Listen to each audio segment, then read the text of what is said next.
What's going on, Newgamingorder? Alex Lessis, a.k.a. the New Jersey Juggernaut, here for our second interview at Rhode Island Comic-Con 2016.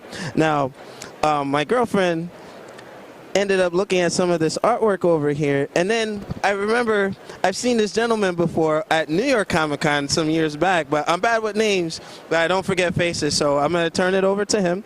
He's going to talk about some of his artwork, and we'll go from there.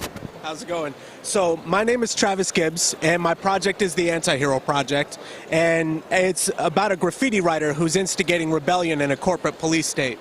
And embedded in the storyline that we're working on is we're trying to tackle some serious socio-political issues that are taking place in this country. Like, we want to address the fact that America has the largest prison population in the history of mankind. We're going to tackle police brutality. We're going to tackle racism. We're going to try to tackle as many things that people are especially trying to avoid. And frankly, white America is trying to avoid.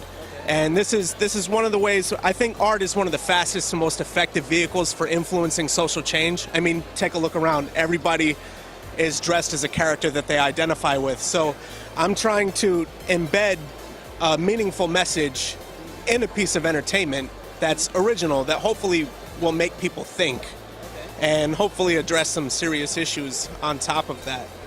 Now, I must say that's a brave approach, because you get a lot of people who try to be politically correct, or they tiptoe around some of these issues that plague, our reality here. So, I mean, right now you're independent. Are you linked up with any major publishers right now? I'm not interested. I'm solely independent. My books, I print all of this myself. Everything is done entirely independent. We are going to pitch the story to a few independent publishers. And I'll send it out to everybody. I'll send it out to the bigger indies like Image and Vertigo and see if there's any interest. Personally, I think they might think it's a little too controversial, so we're just going to go underground, and hopefully we're looking to make connections with a core audience that cares about its content. You know what I mean? I'm not really interested in tackling pop culture. You know what I mean? Like, someone who's really into Doctor Who probably isn't going to like what I'm doing. It doesn't mean you can't like both.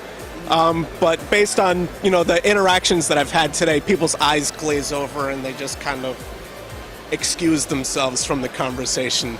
You know what I mean? And that's why I said it's a brave approach, because some people are uncomfortable when certain topics are brought to the forefront. But with the approach that you're going with your work, if folks can be desensitized a little bit and just understand it from an art standpoint, XMen is no different, and exactly. I'm pretty sure you know exactly what I'm doing. Yeah. It's been said that Magneto is modeled after Malcolm X, and Xavier is modeled after Martin Luther King, and it's all about the civil rights movement.